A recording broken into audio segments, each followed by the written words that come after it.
Welcome to Two Sides of New York. I'm Cross along with Reid. On this episode, we're going to dive into the NFL Divisional Playoff Round. We're going to get into some off-season moves. Both of our teams made some pretty nice moves, and not like, our opinion really matters on this, but we'll be saying who we think should be in the Hall of Fame of this 2019 class. So let's get right into the divisional round of the playoffs. The Chiefs beat that ass. Yeah, they beat that ass. I know you picked the Colts, but thought it would be a little bit of a closer game. But as I expected, I thought the Chiefs' offense and their weapons were going to be way too much for that Colts team. Yeah, the offense was clicking for the Chiefs. The Colts defense, they never showed at all this year that they were that good, and they continued to prove that they got lucky by sneaking into the playoffs. I don't think they got lucky by beating the Texans. They played a really good game, but they just got hot at the right time. They didn't play that. You win 10 of 11, you deserve to make the playoffs, no doubt. But they didn't play anybody during the regular season. They had the weakest strength of schedule in the NFL. That's true, so we'll see how they fare next year. But also, going to the Chiefs, I think the biggest surprise, we knew that Pat Mahomes was going to ball out. Maybe he'd be a little nervous. But the biggest surprise was that defense looked really good. Yeah, that defense looked amazing. The Colts showed that they could put up points throughout the season and in the playoffs. But that Chiefs defense, who was called the worst defense in the NFL, really showed up to play. And it's going to be exciting, and we'll get to it more. It's going to be exciting to see how they deal with Tom Brady. I was really surprised to see how well that defense played. Yeah, no, I was too. They wouldn't allow a yard on the ground, and they were getting some nice hits in on luck too. And that was the best offensive line in football. So if they were able to get to luck, then you would think they're going to be able to get to Tom. Yeah, definitely. But for the Colts, by the way they started and how they ended the season, I think it was a very good year for them. Nobody really expected them to make the playoffs. And they really came back. They came back after that awful start, and they put up some good numbers. Luck had a great comeback year. Definitely he's going to win Comeback Player of the Year, and he's going to have a great year next year. Yeah, no, definitely. He's just going to keep going in the right direction, and you got to be happy for Andrew Luck after being out for a year and a half. People saying he was going to retire. It was a bad move that they chose him over Peyton, but I think he's putting that to rest, and hopefully for Luck, he can get to a Super Bowl one day. He definitely deserves it. Yeah, he definitely deserves it. He's a great guy. Great year coming back off of his injuries, and he has a lot of good football left in him. Yeah, for sure. So it's going to be fun to see what he can do the rest of his career. But what were you saying? How much of a cock block that was. You see all the snow before the game, and then right when the game starts, it just whittles away. That was really upsetting. Yeah, I know. Seeing the forecast and then all morning, all the pictures of all the snow. All we got was some, scrawny kid that, tossed a snowball on camera. Did you see that? The little kid. Not the little kid. He was, our age, but... Do you think he's gonna, do you think, they found him? You think he got caught or anything? I mean, that was a pretty clear picture. I definitely think he got thrown out of the stadium. I don't know if he got arrested. I know some NFL players, like Snacks Harrison, were tweeting that he should be arrested. Yeah. Andy Reid was pretty upset by it. Yeah, he was yelling, use your head. Yeah, it seemed like they were throwing it at some Chief players, too, which was kind of surprising considering the Chiefs were the home team. Yeah, well, I don't know. I thought I was noticing, little balls of snow splat on the turf during punts and plays. I didn't think if that was just snow falling, but that was definitely people just shoving them down or chucking them down. So. Yeah, at the end of the game, when everyone was shaking hands, there was a lot coming down on the field. Yeah, for sure, which is weird because they won. So I don't know. Maybe Chiefs being good, maybe we're going to see who's the next rowdiest fan base. Well, hopefully it snows again against the Patriots, and there won't be a tuck rule for this time, hopefully. Yeah, there won't be. And as, who was tweeting? Charles Woodson was now Vinatieri is missing kicks. Yeah. When he couldn't, but in the snow, in a blizzard, he made, a 47-yarder? Do you think this was his last game? Yeah, I mean that was it was a rough to see, and I think you kind of have to say that he's done. And 45 years old. He was clutch this whole year though. That's true. I just think it's time. And he kicks. Like every time he was on Red Zone when I was watching, he made every kick I've seen except for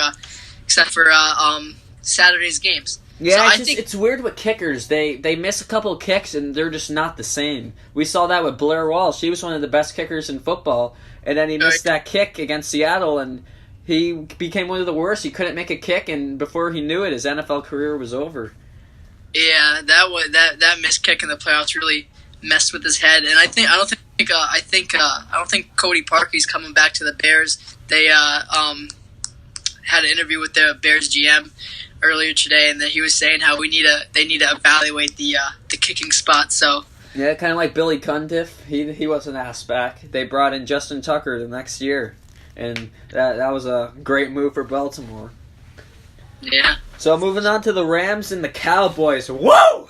Oh, that was great to see. How about them Cowboys?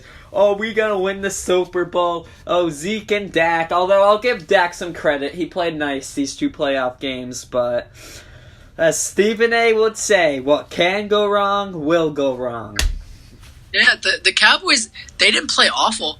The Rams are just a much better team, and they score points at will, and their defense shows up in big spots. The Cowboys, they had a nice game. I'll admit it. Dak played pretty nice, but the Rams, they just seem like they're going to be hard to beat going from here on out. Yeah, no, that's going to be a good game. As the Saints beat the Eagles, we'll get back into that in a little, but I can't wait for that game next week. But let's go into the Rams. I think they are severely slept on. Oh yeah, definitely. They got 2 good running backs. That I can't think of his name. That he's Anderson, C.J. Anderson. C.J. Anderson. He's thick. I don't know how anybody could bring him down in close yard situations. He's a thick boy. I don't remember him being that thick when he was with the Broncos. Well, he got cut from a few teams, so he probably had some time off. Yeah, but got to the cookie jar a bit. It's not like he just got good now, though. He was a really good running back for the Broncos that year they won the Super Bowl. Oh yeah, he was. Yeah, he's definitely been slept on throughout his whole career. And the Rams, they could beat you with the pass game, the run game. They're just a complete football team. Yeah, they are. They've got an incredible defensive line, and now with Talib back, they have a good defensive backfield. And they kind of remind me of the Seahawks from 2013 and 14. That defense, they got the big egos in the backfield, which is great to have. You need to have good egos back there to like a Jalen Ramsey, which is what's his name? 22. On who the Rams? There's Talib, and who's the other one? He used to play Peters, right? Yeah. Yeah. Yeah, it's good to have those two. Those two will get in your head all night, and I think Cooper didn't play bad, but you could tell that Peters got into his head because they went after each other. You see how Cooper holds the football? He holds it holds it with one hand, holds it on the spirals. He holds it like a loaf of bread. Someone got to smack that ball out of his hands. Yeah, I know. It's a bit like Hakeem Nicks used to hold it. That you don't really put it to your body. You kind of hold it like it's an object. It's weird how some of those receivers hold it. You know who was a good receiver that always used to fumble, especially in big moments? Calvin Johnson. Calvin Johnson. Yeah, that is true. He would fumble. Yeah, remember that when Cam Chancellor, when he was on the 1 yard line stretching for the end zone, Cam Chancellor just popped that out? I do. Was that a playoff game? I think it was a late regular season game. I remember that was huge, though. And yeah, I think it was the season that he broke the single-season receiving record, too. Yeah. I mean... No disrespect to Calvin Johnson. He was one of the best receivers. If he came back right now, he'd still be dominant. He would. I don't know. I guess, was it concussions? I feel like he wasn't even that injury-prone. No, but I think it's just, he said, I've made a lot of money. Why risk playing anymore? Why risk brain damage or anything, you know? Yeah, but I mean, bro, he was huge. He could have gone down up there with top 5 receiver all time. I mean, definitely. I think he really just was tired of losing with the Lions. Maybe it's just a Lions thing where guys just want to retire in their prime.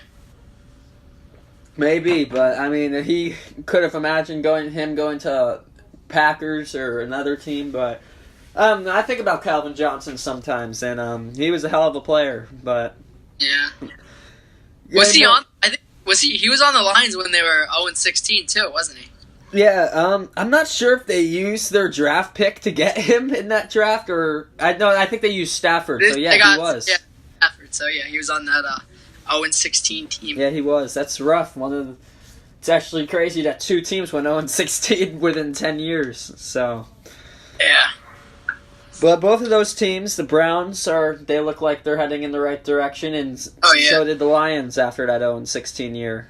Yeah. Even right now, the Lions, they had a pretty bad year, but, they got the new head coach. That always means they're trying to move forward whenever you get a new coach. They're a talented team. Even though they're not that great, they've always been a talented team since that 0-16. I think Stafford is definitely the most overpaid player in sports, though. Yeah, definitely. Especially since he's boys with Kershaw. No, I'm not going to let me stop. Kershaw's not overplayed. But he definitely is. He hasn't won one playoff game in his career, and I just don't think you can pay these guys without them winning a big playoff game, and we've seen that with the top 5 quarterback. Yeah. I just don't think you deserve to get paid unless you win the big game, and it doesn't have to be the Super Bowl. I mean, it just has to be like a strong playoff run to get you to the conference championship or the bowl, but I don't know, it's just how sports works now. You're a decent player in your field, and you're going to get paid. Should we talk about this now or in a little bit? Should Nick Foles be getting paid? Hell yeah, he should be getting paid. So do you want to talk about that game before Patriots and Chargers? Yeah, might as well. So Saints beat the Eagles. The Eagles got off to a quick 14-0 lead, and I was like, whoa, what's going on? Are they going to destroy them? But they didn't score a point the rest of the game. Yeah. Saints got that dome field advantage. Yeah, no, that's true. That's why I still think they're going to beat the Rams. I think it's going to be a great game, maybe even overtime. I think it's not even a shootout. That's the thing. I think these defenses are going to show up. And I think it's going to be like a 3-4 touchdown game. You know who the difference maker in that game is going to be? Who? Taysom Hill. Did you see when he threw that pass? He looked exactly like Drew Brees when he threw that ball. Oh, the other quarterback who does the trick plays, and he returns kicks too. Yeah. Did you see when he threw that pass, though? Yeah, no, he does. Well, obviously, he's learning from Drew, so he's fun to watch. I like watching him. Yeah, he could. He's a great runner. They could obviously throw the ball. He's definitely a difference maker. But yeah, Drew Brees, great game. The Saints defense stepped up really big. The Saints definitely have the best defense in the out of the 4 remaining teams left. Yeah, for sure. I think we could all agree that the Bears had the best defense this year, which they obviously went 1-0. But then again, they gave up that 4th down, the biggest when they needed them most. The Bears couldn't hold them, so it's a little bit of a bold statement. So I think the Saints definitely got the right to the best defense in the NFL. I feel so bad for Nick Foles. Alshon Jeffries has to catch that ball, and especially how he says, "Alshon, I don't drop anything," or whatever he says. Alshon, best hands in the NFL. He's got to catch that ball and keep the drive moving. It went literally right through his hands, and then intercepted. Yeah, that was insane. Because if he catches that ball, what happens on that drive? They score a touchdown. Who knows? The Eagles could win 21-20. Yeah. Heartbreaking loss. Yeah, heartbreaking loss for the Eagles. But now I'm kind of realizing that as a Giants fan, definitely feels better with them out. I like the Nick Foles story, but Cowboys and Eagles lose. It's a good weekend. Yeah, for a Giants fan, yeah. And Eagles, they won the Super Bowl last year, so I won't imagine that the fan base would be super depressed. Not as depressed as Bear fans. Yeah, Wentz or Foles, those guys are going to be around for a while. That defense is incredible. Do you think there's a chance that the Eagles extend Nick Foles? I mean, if I were in charge, I would. I'm sorry. Nick Foles has proven that he can win bigger games than Carson Wentz. Depends if See, the thing is, you don't know if Carson's going to come back next year and be back to his old self. You don't know. Definitely, the Eagles just play better with Nick Foles as the quarterback. Doug Peterson coaches better with Nick Foles as quarterback. And when Nick Foles knows that he's going to be the starter, that's when he just goes out and balls because he's like, hey, I'm the guy, you know? Exactly. So, I'm sorry. I'm starting Foles next year. I think he's worth at least like 12, 15 million a year. I think that's what he's going to get paid wherever he goes. You think there's a shot that your team could get him? No, I don't think it will happen. I think he'd be good. I think he would help Odell and especially Sterling Shepard put up monster numbers, but I just can't see it happening. Yeah, the Saints are home against the Rams, right? Yep, number 1 seed. Yep, that fast track and I think it's gonna be high scoring. You said you think defense is gonna step up. I think it's gonna be a really high scoring game. I might have to over exaggerate on that. I mean, I don't think it's gonna be like a 40 to like something game. I think it's gonna be like 28-21, 24-28. Yeah. I don't think it's gonna be like up in the 40s, but I don't think it's gonna be like 10-7, something like that. I want to see shootouts. I want to see 48-50 final scores this weekend. Yeah, I want some closer games. I really do. I mean, they've been entertaining to watch for sure, but I want a little bit more entertaining games. Yeah, but the Eagles had a chance to get the ball back on third down and like 8, and then just Kamara just go right up the middle. Ugh, how do you let that happen? Yeah, you can't let that happen. But then again, Kamara's a hell of a player, and I kind of saw that happening. I just didn't feel that the Eagles were gonna win after Jeffrey messed that up and caused the interception. I had 0% fault on Nick Foles. Yeah. So the Patriots beat the Chargers. I was absolutely, totally wrong on this. I said put work in the Patriots, and they absolutely destroyed the red-hot Chargers. Yeah, they destroyed the Chargers, and I wanted to believe that the Chargers were going to win, but my head just told me, I was like, these guys do this every year. They want you to count them out. It's exactly what Tom wants, and he got what he wanted. He wanted everyone to count him out so he can just come out and just destroy everyone, and after the game, as mad as it made me, he was right. I mean, everyone thinks we sucks, and we're not going to win any games, but we'll see. Yeah, poor Phillip Rivers, though. He was screaming he was pissed. Hollering the whole game, and he's probably yelling to his guys, come on, I don't want to go back to my 9 kids yet. What is this? Come on, guys. Yeah, he was, I don't know, because he's 0-8 against Brady, so does he go home and have a kid each time he loses? Oh, probably. I'm sorry. He has 9 kids, though? Yes, something like that. So maybe one was the Peyton, who knows? Oh, maybe. But yeah, I don't think people were counting the Patriots out, but I think people were saying, oh, you know, this is like the least talented team that they've had in a while, so it wouldn't be surprising if the Chargers had won and won by a lot. But it was just the other way around. That Tom Brady was just picking that defense apart, left and right, check down when nobody was open. It was just surgical out there. Yeah, well, that running back, Michael, or whatever, however you say his last name, he's pretty 15, good. He went in. Yeah, 15 catches. That's crazy. Yeah, I think he got a little overshadowed by Saquon this year. He was a rookie running back, and he had a hell of a year.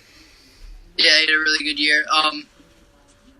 So, yeah, the Patriots, can't count them out, can never count them out. Yep, but I'm still going with the Chiefs on Sunday. Of course, I'm going to go against New England. Any Boston fan base I'll pick against, but I hope that this is the era of Mahomes, that I really think this guy can take over the NFL.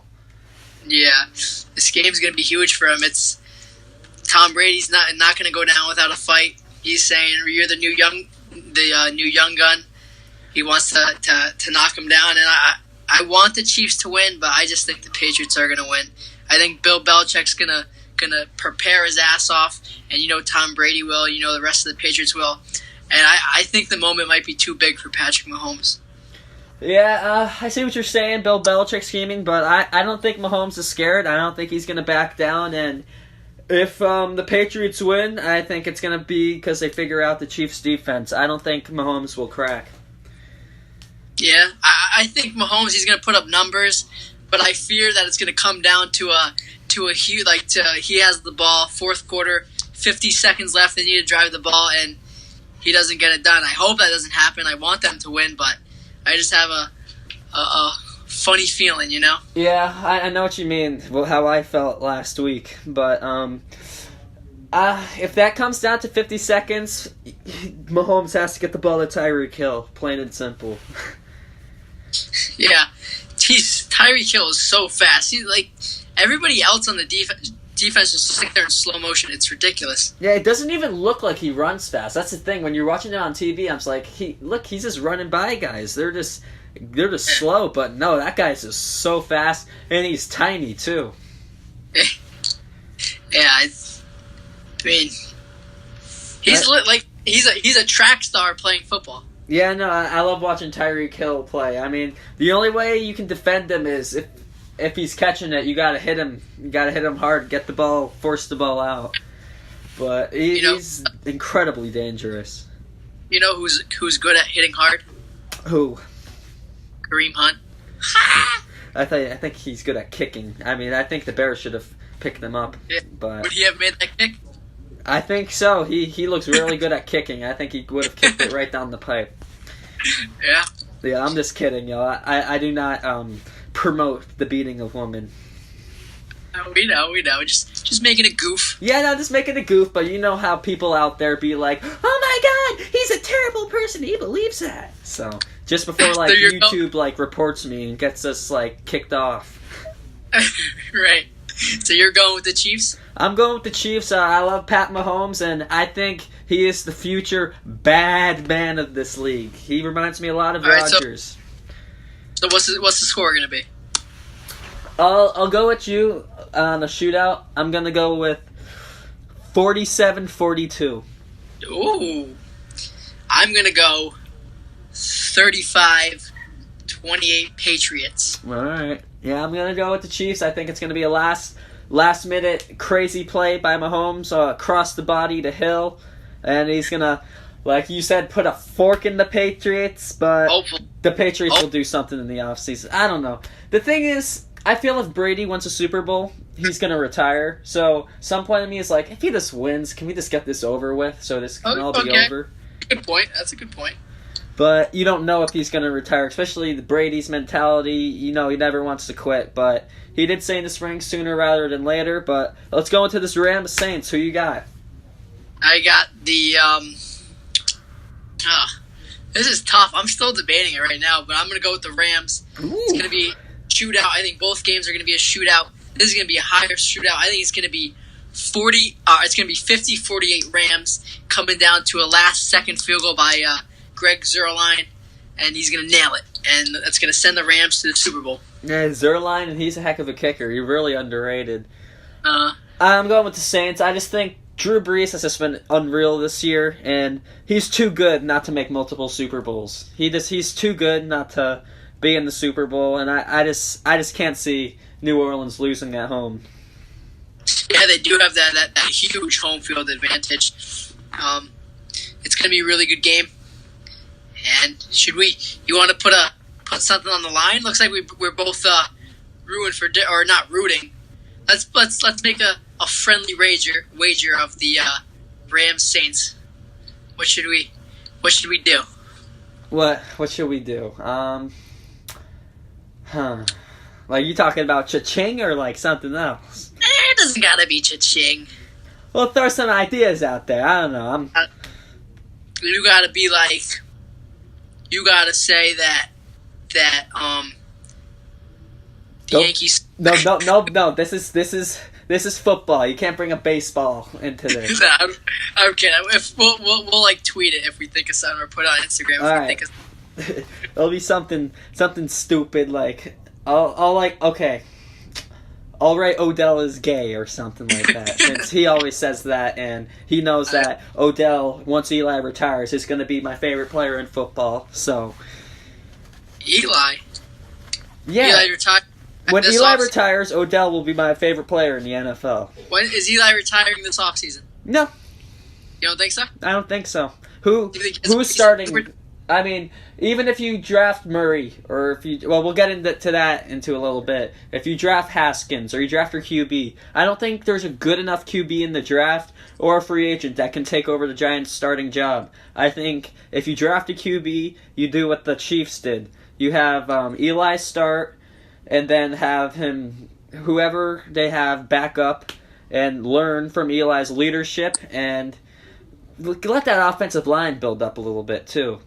If he restructures his deal, that's $10 million you can put towards that O-line. And sorry, I love Eli, but let him be the punching bag a little longer until you get that line squared away. Yeah, but that's what you want to do to Eli for his last year. Just let him be the punching bag until a young quarterback steps in next year. Hey, I'm not saying that they're not going to win. I think Eli, as long as he gets sun protection throughout the game, I think they can win, especially if that offense plays the way it did. I think the X factor for the Giants to be an elite offense is Evan Ingram, who I actually think looks exactly like Patrick Mahomes. Yeah, if Ingram, if he breaks out, the Giants are just stacked offensively. They already have Odell, Barkley, Shepard. If Ingram just has a breakout year next year, even with Eli or a rookie at quarterback, Giants could make some noise. But the Giants' defense definitely has to get better. Yeah, it kind of sucks. The Giants actually had a pretty good defense, heading in, not great, but heading into this year and heading into last season. That's what got him to the playoffs a couple seasons ago, but you stripped it down. You traded Eli Apple. I know he didn't have a great Giants career, but he had a pretty good season with the Giants this season.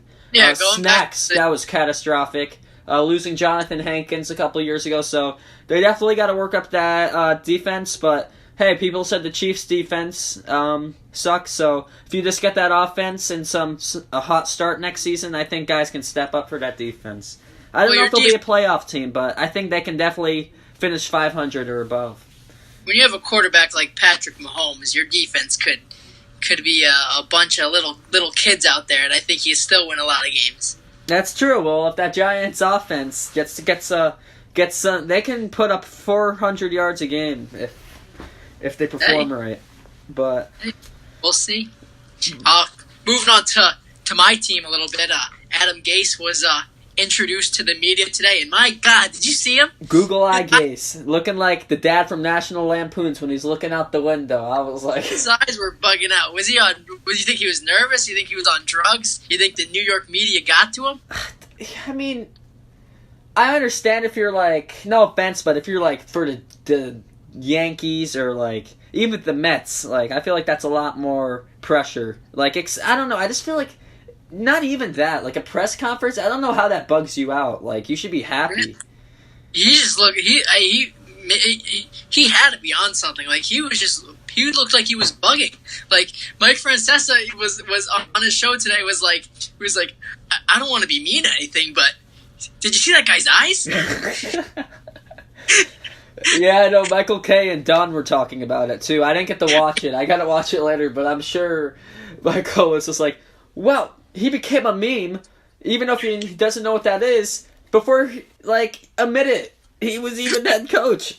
And I'm sure Don LaGreca was like, so this is our head coach? He doesn't even know what he's doing up there. This is our head coach. Oh, my God. But I don't think you should describe... Look at Eli. He looks lost sometimes. I mean, I don't think Eli, he's looked some lost, but I don't know. I think that was even above what Eli looks like sometimes. Oh, yeah. He was bugging, but I've changed my tone about Adam Gase. I've changed it a little bit. I kind of like it. I like it. Okay, I like it. I think he's gonna be okay.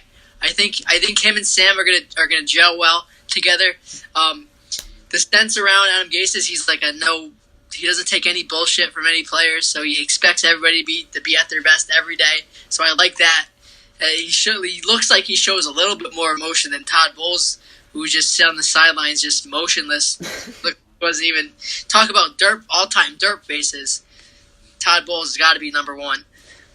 Yep, this plain face. We'll see how we're hearing rumors.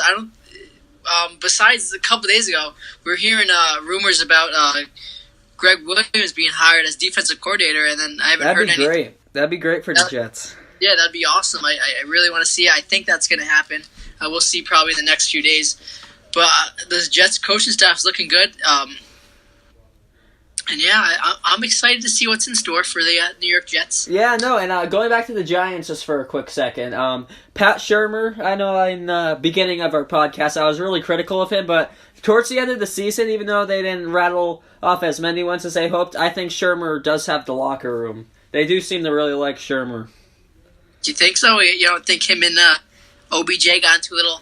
Yeah, they might have had a little cabal there, but I think at the end of the season, you saw him on the sideline talking to his guys in the locker room, getting everyone pumped up. You can just tell. I mean, if LPG says that he's got the locker room, I think LPG's right, because license plate guy, he's right on that Giants sideline, so he sees everything that goes on. Yeah, New York football. It's going to be exciting, New York football, for the... For a lot of years. Unfortunately, we're gonna have to wait a really long time to watch either of those teams play. But we got baseball season coming up soon, and speaking about a baseball player now gonna be playing football, Kyler Murray. What do you think about it? I'll be honest with you. I'm disappointed. I'm disappointed. Even though the Giants have a slight chance of drafting him, I really wanted to see him play baseball, but He's a great college quarterback, and I think he could be a good NFL quarterback. But I think anybody would be insane to take him in the first round. Too much of a risk. Yeah, definitely. He's smaller than Drew Brees. You can't compare a guy to Drew Brees anyway. But he's smaller than Russell Wilson too. Yeah, I know. I don't know. I really wanted to see him play baseball, but I don't know if this report was true. But apparently, he wanted a $15 million MLB contract, and yeah. I mean, apparently the A's they wanted him to still do it, but if that was in the Yankees' position, if a guy who's never even played a minor league game says he wants a $15 million contract, I'm sorry, I'm telling him to go F himself. Like, that's BS. Like, that he asked for that. Yeah, when you break it down, you know how they say, oh, you get paid more in baseball because you with guaranteed contracts and the big free agency market, how they're paying all these guys big money even if they're not superstars. But once Kyler Murray, he hasn't played in the minor leagues. I'm not sure how old he is. So it's like 21, 22. Yeah, he's already off to a later start than these guys coming out of high school who are 18. So he won't be getting paid till he's around, once he gets to the major leagues, till he's around like 28, 29. Maybe he's past his prime by then, so maybe he's not getting the biggest baseball contract. But if he gets drafted like in the first round, that's a lot of money, and I think that's what he wants. I'm not saying he's just in it for the money, but I think he wants to play where he's going to get paid the most. You know what I'm saying? Yeah, that's true, and we definitely know that next season he is going to get an NFL start wherever he is. So. I don't know. I see where he made the decision from a business standpoint, and because he just won the Heisman. But I don't know. Me personally, I really liked him being in baseball. But what are you gonna do? It's his decision, and you gotta be happy for him that he's entering in the draft. Yeah, and I don't think he should be the first overall pick. No. A lot of people are how Cliff Kingsbury, he has the first pick with the Cardinals, saying that he's in love with Kyler Murray, but I think it's just too much of a risk. I think he's better than Josh Rosen. I think Josh Rosen sucks, but I think it's just too much of a risk to take Kyler Murray number 1 overall. Yeah, no, it is a big risk. I was seeing something the other day. If Kyler Murray gets drafted by the Cardinals, that the Giants should trade for Josh Rosen at the draft. Hey, that's something smart, but and then you draft like a defensive lineman. If he's available for the Giants, I think you got to take him. Cause even if you got some like Joe Schmo quarterback, if he doesn't work out, he's just so explosive, and he could be so explosive with all the explosive pieces the Giants have. Yeah, Murray we're talking about still? Yeah, Murray. Yeah, that's true. I'll take him. I'll take Haskins too. Yeah, 2 really good athletes right there. Yeah. You want to get into some off-season talk? Yeah, we'll get into. So we're gonna move on to baseball. So Cross's Mets signed Jed Lowry. I love this move. Jed Lowry, we now have the 2 of the top 4 second basemen in baseball, and Jed Lowry, better than Gleyber Torres, Jed Lowry is. Okay. Now that's He's going to be playing his 35-year-old season. He had a really good year last year. Very hot start, kind of slowed down in the second half of the season. But he's definitely a guy that a guy like Jeff McNeil could look up to and see his work ethic and be like, all right, I'm the same size as this guy, and he's out here balling. So let me try to impress him. Let me show these coaches what I can do. Jeff McNeil. This means I think he's going to be playing a lot of left field this year. That's going to be a big position change for him because he's only played second base and a little bit of third base. But I really like this Jed Lowry signing. He's got 2 years, $20 million, so it's not that much of a ding in the old pocket for. Good move. But that first comment, Jed Lowry's not a top 4 shortstop. I mean, hey, I know we've had the argument with Cano Torres. I'll give you that. Cano obviously has a much better resume than Torres, but Lowry, hell no. Jed Lowry, he drove in 99 last year. He batted .264. Hey, he's driving runs. He's doing his job when he's up. Hey, that's true, but I don't think he's better than Albies. I don't think he's better than Cano. I don't think he's better than Torres. Who else is there? I'll even take my man Colton Wong over him. Really? You'll take Colton Wong over Jed Lowry? Colton Wong is so clutch. You gotta watch Colton Wong's ABs. Okay, he's clutch. Who else was clutch? And there's a lot of guys who got big what's his name from the Cardinals? Freeze. He was clutch in the postseason. Never hear anything after that. Okay, but Colton Wong, he puts up some pretty good numbers too. But I'll give Jed Lowry. He's a top 5 utility player in the game, up there with Marwin and Josh Harrison. Yeah, I can't believe Marwin's still out there. Yeah, no, I'm surprised that he hasn't been signed yet. He must be asking for a lot. What do you think his contract's going to be looking like? He's still pretty young. I say 4 years, $45 million. Hey, he's a good player. He deserves that. I think he wants to go back to Houston. I think he really liked it there. He's buds with everyone there, so I think he's just waiting for Houston to give him a contract. H-Town. Jed Lowry's better than Altuve, right? I'm kidding. Yeah, he's better than who's the best second baseman of all time? Cano. Hey, better Yankee. We don't know yet. Maybe he'll be a better Met. What was I gonna say? I was just gonna say something. Oh yeah, we had this. Me and Reid were texting earlier, and we said, "Would you rather have a team full of Stans or a team full of Altuves?" On it, we should do a poll on Instagram and see what people say. I mean, I'm just saying. Yes, when Stanton's cold, he's way colder than Altuve. Altuve will just ground out, pop up. He's not going to strike out like Stanton. But when Stanton's locked in, I don't know if there's another hitter as dangerous as him because every pitch is a double, a hit. He hits everything, and he hits at 110 miles an hour on the ground, so it's impossible to I'll field. I'll agree with that because he had a historic run in 2016 when he even won this summer. This summer he went off. But Altuve doesn't get cold though that often. He stays hot or moderately hot. Yeah, no. I mean, I don't know if that was a serious argument. I mean, I was just boasting, but Altuve is definitely the Jeter of this generation. They have identical numbers through this point of their career. Well. But then again, Stanton's could end up with 600-700 home runs. So I think those two players are. It's hard to compare a power hitter and a contact hitter because they're two different players.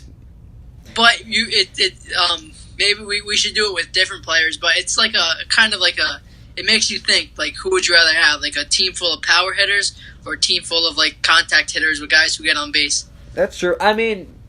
Yeah, it's nice to have either or, and probably contact will help you out at the end, but the way to win, you need both of those guys, because if you're just going to have a contact guy who's just putting the ball on the ground, he might hit into a little more double plays than the other guys, but you need both of them. You need guys who can contact, and then you need the heart of the order, guys who, with a couple runners on, can hit a home run if you're down a couple.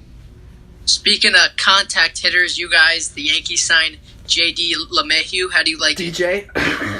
DJ LeMahieu, excuse me. Not J.D. JD's and.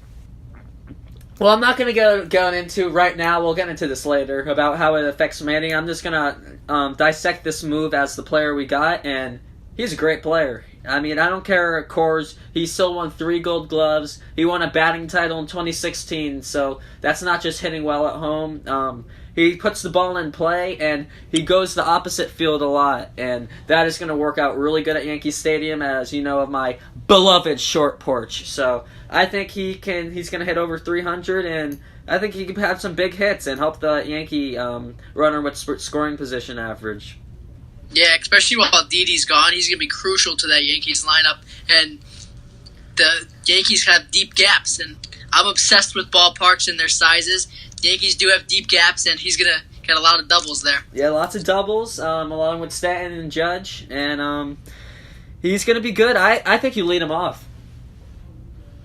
Yeah? Yeah, lead him off, him or Hicks. I think you're going to see Gardy at the 9-hole, or we'll see what happens with Frazier. I really want Frazier to be a breakout hitter. I think Frazier can really put that offense over the top as the best in the league, because Frazier, I mean, it's hard to compare anyone to Mike Trout, but he has gotten those comparisons from scouts. Matt's first Frazier straight up. I would need another pitcher or a prospect. Matt's and Lugo for Clint Frazier. Okay, I'd do that. I would do that. That's two. That would give the Yankees so much depth. Starting pitching. I'd do it too. Let's get it done. Let's get our people. Okay. In contact. All right. Yo, Cash God. So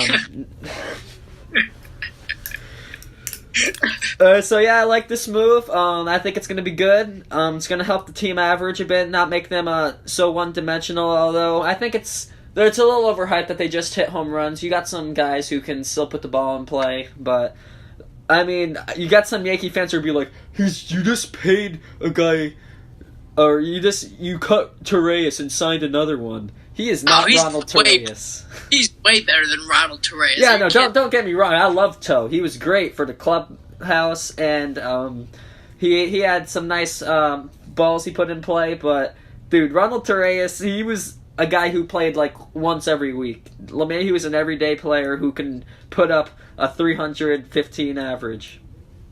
Yeah, he's gonna be big for the Yankees, especially with Sir Didi on the shelf. Yeah, Sir Didi. I got a feeling Didi, just like the guy he is, I think he's gonna come back a little earlier than people think. He's probably gonna rush back, but he obviously won't say anything if he's hurt, just like he did in the ALDS when he snapped his arm and played the rest of that series.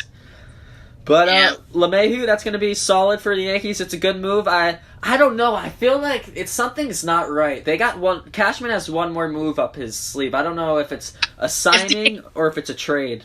If the Yankees make one more move, it would be for a pitcher, I think. Ottavino, probably? I think it would be a starter. Kluber?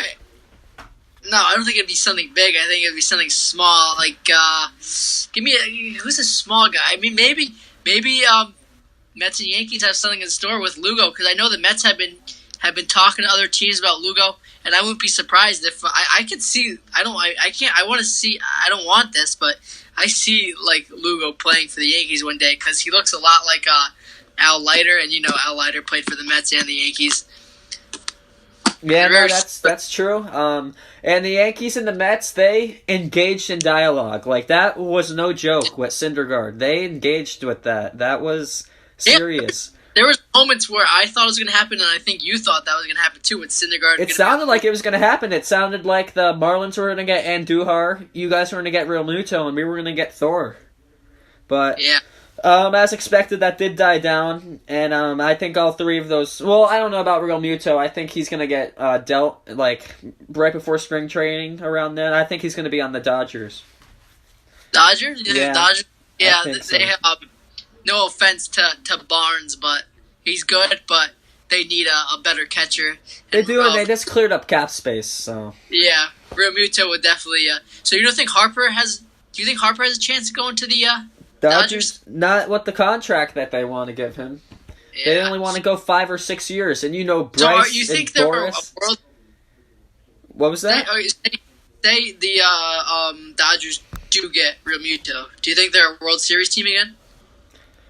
It depends what the NL does. I don't know. Yeah. Like, the NL, they got to do something. There needs to be another team that challenges. The fact that the Dodgers were 10 games out in May, and were able to come back and not win the World Series because they didn't, but win the NL pennant again. I mean, a lot of that had to do with Manny, but I don't think Manny was as good as he was with Baltimore, with LA. The NL's going to be tough. Let me tell you something. If the Reds' young pitching staff shows up, they might be a contender for a wild card spot. I think they're going to get Sonny, too. Yeah, they could make some noise, the Reds. Yeah, no, they definitely could. I think they are going to end up with our Sonny Gray, especially since CC's going to be okay. He's cleared the pitch and everything. CC. My man, I love you, bro. Everyone, you gotta listen to that. The podcast, like, if you're a Yankee fan, CC talks about everything about the offseason. But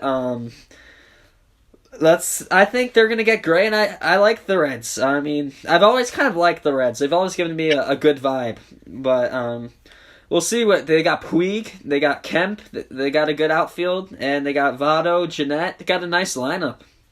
Yeah, Jeanette and Votto, two very underrated players in baseball. Yeah, that's true. I mean, I don't think Joey... I mean, if you know baseball, you know Joey Votto has been one of the best players since 2010. Of course, and Scooter Jeanette, he's going to had a great year last year. I think he's going to have another strong... 2 years. Last 2 years, yeah. Yeah, ever since that 4-homer game, he's been one of the best lefties in baseball, if you ask me. Mm. But moving on, the Nats signed Brian Dozier. I know you're probably not too happy about that. Good move for the Nats. I think the Nationals have had the best offseason so far. They've made 9 really big moves. They've made their pitching staff probably. You're not going to have any guy who's going to give up 7 runs a game like a starter. So I think the Nats are looking good, and I know you're going to hate to hear this, but I think they're favorites to win the NL East even without Harper. Yeah, it's going to be a very crowded NL East. A lot of teams improving. I'm not afraid of Dozier though. He has pop, but that's about it. Not the best fielder out there either. Yeah, that's true. But he's got doubles. He's a good double hitter, and I know he had a bad year in 2018, but his 2017 and 16, me and Cross actually went to a game in 2016, and he cracked a home run off Michael Pineda right into the bleachers next to us. So he's a great player, and as we saw off the first pitch of the game in the wild card game, he's clutch too. So I think the Nats are getting a good player. He's all right. He doesn't scare me. I think the Nationals are going to favors to win the division. Honestly, even without Harper, they're just stacked with young players and still a really good pitching staff. And it's going to be a very tight race. Hopefully, the Mets are going to be up there. But I can just see the Nats winning it, the Braves coming in second, and then the Mets coming in third. And maybe we'll see 2 wildcard teams out of the NL East. I'd love to see that. Yeah, definitely. I think you're definitely going to see that out of the AL East. I think the Red Sox and the Rays are going to be the 2 wildcard teams. But let's go into the Brewers. They signed Yasmani Grandal to a 1-year, $18 million contract. What do you think of this? Yas money. I think this means that they're just going to run away with the division now. I think they had Eric Kratz as their catcher last year. Now they have Yasmani Grandal. I know he had an awful postseason. Grandal, not really good blocking balls. Not really that great at the plate either. But I think they're just that much better with him because he has really good pop when he's up at bat. He does need to improve a little bit defensively, but they're just a much better team. I mean, he was nails all year. I don't know, it's just weird with Grandal. He's great in the regular season, but honestly, in all my years of watching baseball, he might be one of the worst postseason performers I've ever seen. Yeah, it's sad watching him. You know, he just gets out every time. He swings that garbage. Yeah, hopefully. I'm a fan of the Brewers, and I think you are too. Yeah, I like Brewers. My man Belich. Yeah, Belich. Hopefully this change of scenery will help him become clutch in the postseason. Definitely got that. You know, again, I'm obsessed with ballparks and that Milwaukee. It's smaller than Yankee Stadium, bro. Yeah, it's a great hitter's park, and I'm sure he'll drive in a lot of runs, get a lot of home runs there. Brewers looking good. I think they're going to run away with the Central. Yeah, I could see that. Definitely with the Cubs' heartbreaking loss in the wild card game, it's hard to come back from a wild card loss, especially that they were a game away from winning that division. The last week, what were they up by, like 4? And the Brewers came back and tied it up. So I definitely think you're going to see a hangover effect from the Cubs from those heartbreaking losses. And I don't know. I think they can make a wild card, but I wouldn't be surprised if they didn't make the playoffs. Yeah, I wouldn't be surprised either. I don't think Chris Bryant is going to be the same as we're accustomed to seeing. I think he's going to be a really good player, but I mean, I'm not rooting for this. I don't want to see it because I like him. I don't think he's going to have as many good years as I think he's had his best year. You know what I'm saying? I don't know. When guys are so young, you just can't say that. Yeah, just because, yeah. I know it's hard to say, but it's just, guys can have 4 straight bad years and then just come back and just win an MVP. Like Charlie Morton was absolutely garbage until he went to the Astros. Yeah, and even think about Puig. He came on the scene. He had played great. Ended up being on the cover of the baseball MLB The Show game, and then he got sent back down to the minors. And then he came up and he started playing good again. And he's had such an up and down career. Yeah, he's had such an up and down career, but Puig is one of the most clutch postseason performers I've seen. He's really clutch. I mean, if Dave Roberts didn't want to listen to Rich Hill, maybe who knows what could have happened. And that home run by Puig could have been a series-changing hit. Yeah, it's a great shot of the who's the Red Sox pitcher? I can't remember. Gonzalez, Eduardo. Eduardo Not Gonzalez. Gonzalez, Rodriguez is his last name. Throwing down his glove while Puig has his arms in the air. It's a great shot. And I think you enjoy it more than I do because. I love it because the Red Sox is in disgust. I mean, it could have been what it could have been, but it wasn't. And I also love how you see Kobe Bryant in the background putting his arms up. Oh yeah. Yeah, Kobe Bryant's in the background of that picture. You see LeBron James. I can't stand LeBron James. Yeah, no, I couldn't see it because I don't know why. Barstool is private. What he was partying with them in the Rams locker room? A diehard Cowboy fan, partying with the Rams. You could say, oh, he's just showing his LA fans love because he plays in LA. But if you call yourself a diehard Cowboys fan, what are you doing celebrating with the Rams after they just beat your team? It doesn't surprise me. As Mad Dog would say, this is the guy who, in 2008, was at the Indians-Yankees series, and then he's wearing a Yankees hat there, and then in 2018, he's wearing an Indians hat. And then last year, he's wearing an LA hat to the World Series. Him and Drake just switch teams every other day, I think. Yeah, but Drake curses teams, so he's leading towards the Red Sox now, which I'm really starting to like, because whenever Drake likes a team, they lose, and especially with him jinxing Alabama. If he jinxed Alabama, I think that's for real. Yeah, he jinxed Kentucky basketball, Alabama. Raptors. He had the Raptors. Well, he's actually from there, so you can't blame him. Yeah, you can't blame him with that one, but still. As long as he stays away from my Yankees, that's all I care. I'm surprised he seems like he'd be a New York guy. That's the thing. But he's from Toronto, though. Yeah, so surprised he's not a Blue Jays fan. But yes. All right, so let's get to Manny. Manny, is he a shy sock? I think so.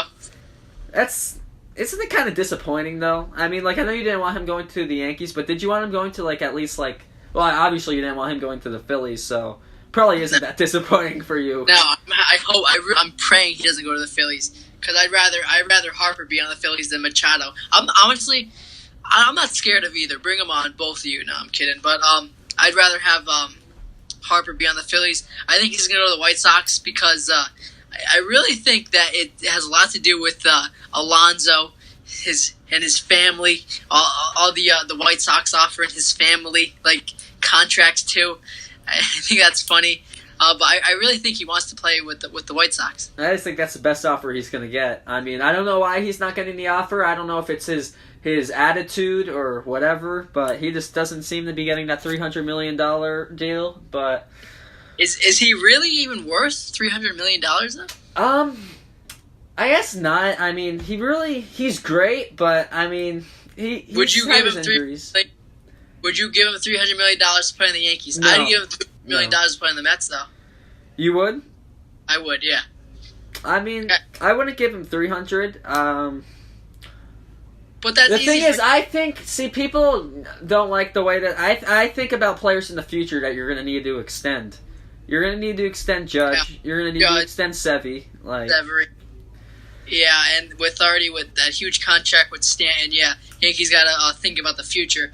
But I think it's because I would give them $300 million for the Mets because we just never had a player of just that caliber, with that swag and Cespedes.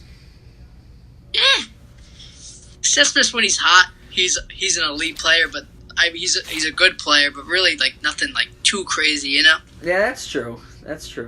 So yeah, I mean, you said the other day the White Sox. I was just being in denial. I mean, I know that's where he's going to get the best record or the most money, but hey, I'm not giving up on him being a Yankee until he signs that deal with the White Sox.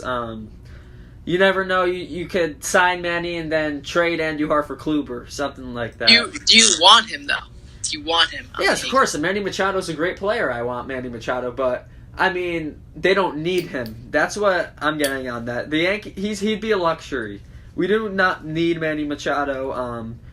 I mean, people are like, oh, you can't say that Andujar's going to improve on his defense. I think he will. Andujar wasn't supposed to be MLB ready till 2019, and it looks like he's improving. He's been in Tampa since they lost in October, trying to improve. Because he knows that costed him that start, so. Yeah. And I think at times, in the second half, Andujar was a better hitter than Machado. I don't know about that. He was. You can pull up the numbers. He definitely was the better hitter. Not in the first half, but in the second half of the season, Andujar was the better hitter. Not player because of the defense, but. All right, let me pull up Andujar's numbers. Because you got to look at the second half, though. I mean... Alright. But while he's looking that up, I don't know. I could just see the Yankees, now that the White Sox have offered him, I could see Cashman throwing 225, 230 for 8 years, just to see if he'll bite. Okay, yeah. Andujar did have a really pretty good second half, but I wouldn't say it was better than Manny's. I mean, look at Manny's second half. Manny's year was really good because of his half with the Orioles. Watch out for the Orioles, though. And also what Manny Machado is, he had his 2017 first half was awful. He was terrible. That's why he didn't make the All-Star team. How many games do you think the Orioles are going to lose this year? One. I think they can do 120, honestly.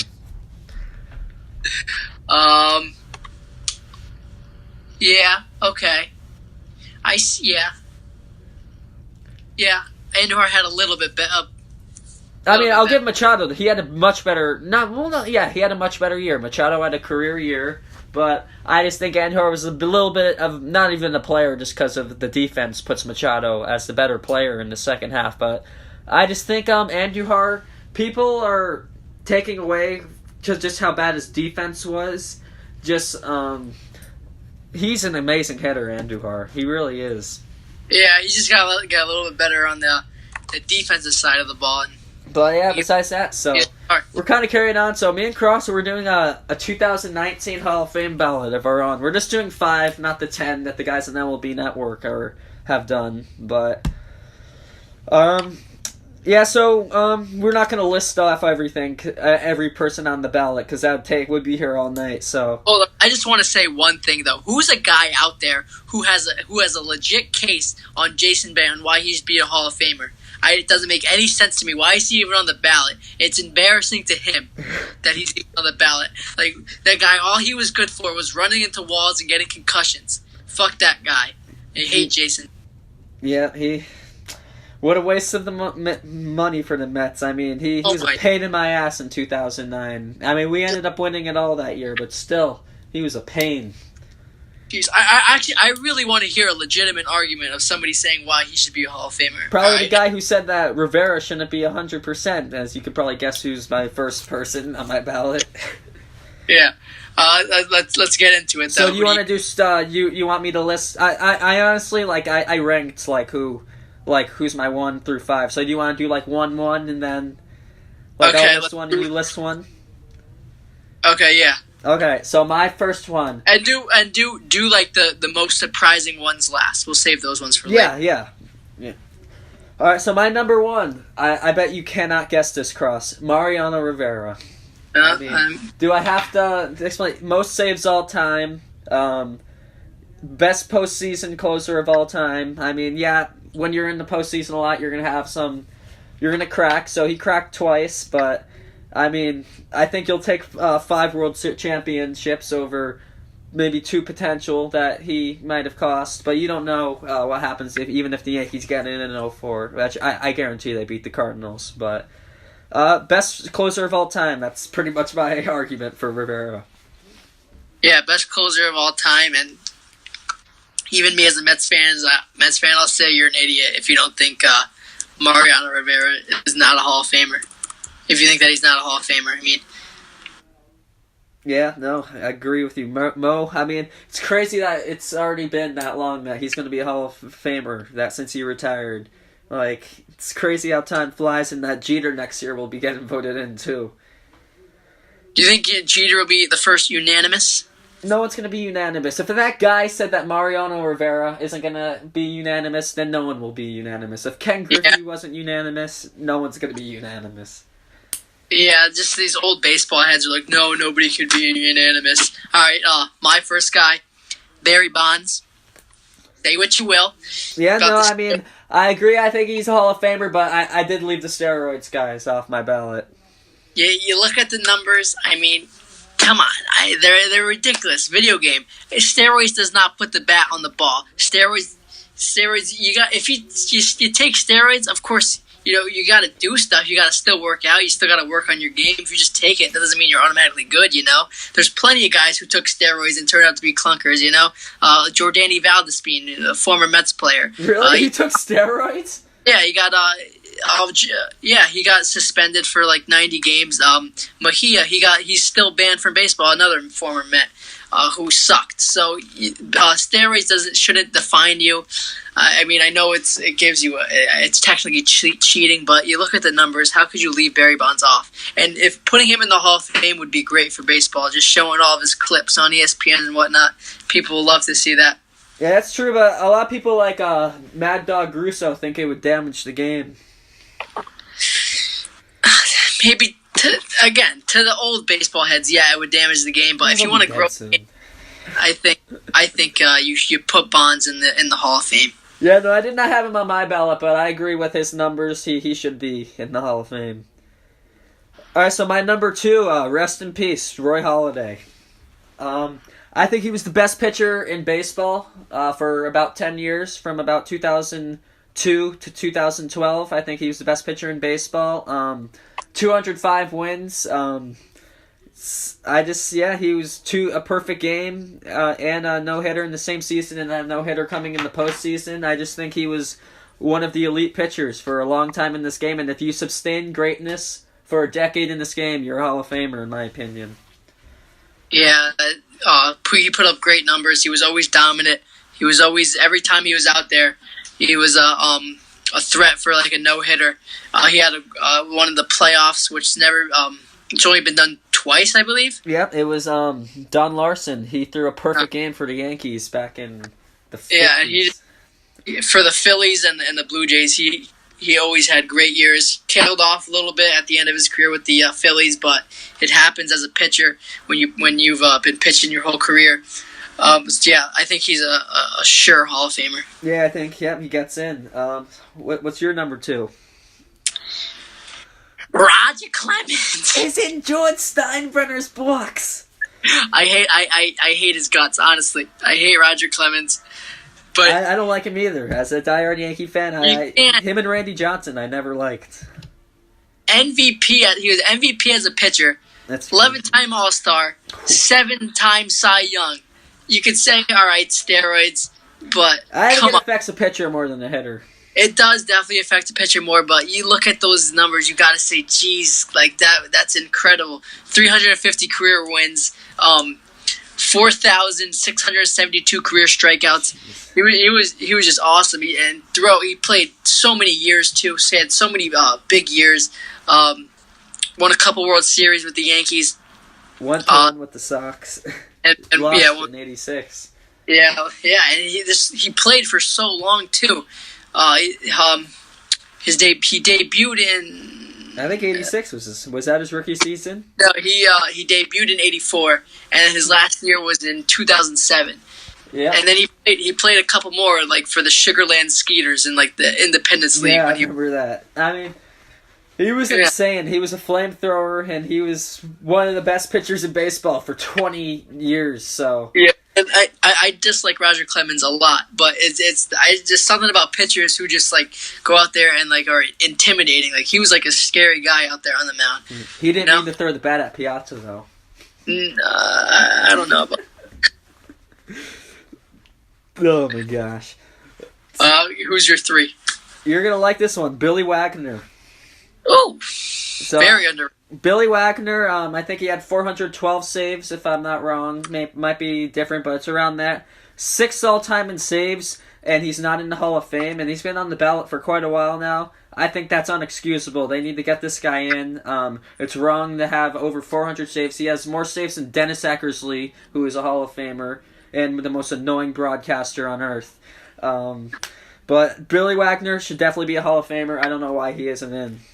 Yeah, I agree with you. He had some good years with the Mets, great years with the Astros and Phillies. I think he should be a Hall of Famer as well. Yeah, no, for sure. He was clutch he was good for the Mets, Astros, and he even came in for the Red Sox, I believe, in 2009. Yeah. So my 3 and 4 are Holiday and Mariano Rivera, and I think you said it with them.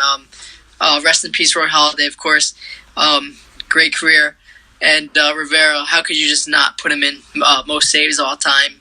Clutch in the playoffs. Had a couple iffy playoffs, but other than that, just a spotless resume. The thing with Rivera is, even when he lost, everything was just so calm. Like when you, as a fan watching him, if they were going to lose, he gave it up just like that. Or if they won, it was just like that. With Chapman, oh my gosh, it takes forever. He walks every guy. He takes forever on the mound. He's sweating, and my heart is just pumping through my chest. Geez, I just miss that Mo. He saved me years. Yeah, I'm sure. All right, so my number 4 is Mike Mussina. Okay. It's 270. I don't think he should be. Enlighten me. Tell me why he should be a Hall of Famer. 270 wins. You're never going to see a pitcher get up there again. Really? I don't think so. Wins just aren't like that anymore. Pitchers just don't get that many wins. You don't see guys getting 20 wins like that anymore. Only 1 or 2 pitchers a year. What's Kershaw right now? He's like at 1 something. Yeah, I don't even think he'll get to 300. No, honestly. I think that the most is CeCe right now. He is like 250. I think no one's going to get more than what CeCe has right now. Probably not.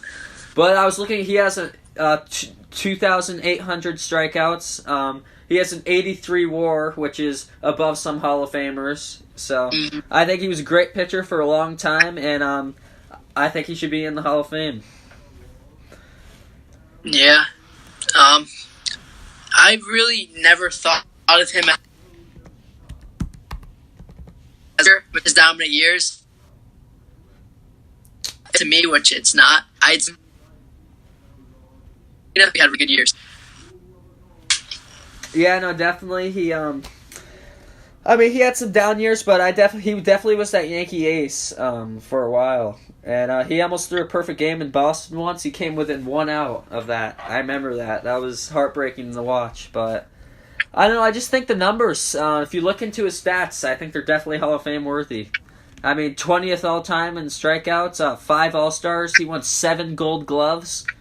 I mean, I know he only led the league in wins once, but I don't know. I just think that win total, I like it. Yeah. And rounding it out for my final pick, I'm going with Edgar Martinez. Very underrated. 7-time All-Star. He was on those really good Mariner teams. 7-time All-Star, 5-time Silver Slugger, 2-time batting title. Career batting average, .312. Definitely one of the top 5, top 3 designated hitters of all time. And no, he doesn't have the best resume, but you look at the 309 home runs. He was on those great teams with the those great teams who never won with the Mariners. And I think they should throw him some love because they should. It's his 10th year on the ballot. I think he should have got in before. There was someone who I put. It was between him and who I'm going to reveal in a short while. And he had a great career, hitting .312 as a DH with 314 home runs. He had something around that. 309. 309. So he was a consistent hitter. He was clutch. That's the thing about it. You can't really measure with stats is what hits are clutch. And I just remember his highlights. He got all the big hits for the Mariners. Yeah, hopefully they'll give him slug. And we don't want to I don't even think I should say this, but if Harold Baines is a Hall of Famer, I think he should be as well. Yeah, that's true, but it's hard to measure that because those guys get in way after that they fall off the ballot. Yeah. So my last guy on my ballot is Fred McGriff. I put him on. 493 home runs, 283 average. If you can hit 283 and average about 30 home runs a year, I think that's a Hall of Fame career. Yeah. I don't know much about him. Yeah, no, I never really heard of him, but yeah, I'm looking at his numbers right now, but 493 home runs, and a 248 and a 284 batting average, that's pretty fucking good. Yeah, I know, and 1,500 RBIs, and he even stole 72 bags. Yeah, it was pretty close with him and Edgar, but I just had to give McGriff the edge there. Yeah. Wow, I didn't know that. I knew he had a lot of home runs, but I didn't know that his average was that high, too. That's actually really good. Yeah, as Brian Kenny says, he's definitely a Hall of Famer. There was a couple guys who I just left off my ballot, which was Edgar Martinez, and also Todd Helton. If you look at his numbers, he had a great career. Yeah, Todd Helton and Vlad will get in as well. Who, Vlad? Oh, yeah, Vlad Guerrero got in. Yeah, he got in last year, bro. Yeah. Scott Rowland's never going to get in. I don't even know why. No. What about Sammy Sosa? That's the same thing with Bonds. 609 home runs. That's incredible. But the thing is, do you have proof like you do with Bonds? Because with me and Cross, we've done our research. And Bonds, if you look at his numbers before he was obviously juiced, he was a Hall of Famer. Can you say that with Sosa? I don't think you can. That's the thing. That's the thing I put with Bonds over Clemens and Sosa. Well, I put him in first because you don't have any proof that Roger Clemens and Sosa never took steroids. I think you have enough proof that Bonds did. Yeah, but same thing with what's his name? What the fuck's his name? Mark McGwire. Yeah, I don't have him. You can just tell he was juiced his whole career. He could barely move his arms when he ran. He had great stretches, but throughout his whole career, he never put up huge numbers throughout every year of his whole career, you know? Yeah, he just had a few good years that really got his home run numbers up pretty much. And of course, he took steroids. You ever see that video when he hit that bomb in the Kingdom that hit the ceiling? And he's rounding the bases, and he just looks like a friggin' barbarian, you know? Yeah, every home run he hit, he looked like a barbarian. Him and Canseco, the two juice boys, back to back. Yeah. Jeez. Yeah. You got anything else, Cross? No. We covered all. Long ass episode, an hour 15. Sheesh. But alright guys, next week we're gonna recap the conference championship. do a preview of the Super Bowl and the Pro Bowl. No, let me stop. We're not going to preview the Pro Bowl. I don't know. Hopefully, this Machado and Harper madness ends by then. So I'll be at the Pro Bowl like block party, like where they have like all like sorts of events and stuff, and I'll get some. I'll try to get some interviews from people. Yeah, no, definitely get some interviews. See if you can get some recordings. I'll put it in the pad. Yeah. Do you have any chance of seeing any players there? Oh yeah. I think there's a meet and greet. Oh shoot, yo! I mean, see if Saquon's there, bro. Like, dude, he'll have so many people around him though if he's there. Oh yeah. Yeah, that's gonna be fun. All right, so that's about it. We'll see you guys next episode. It was a fun episode, and thank you.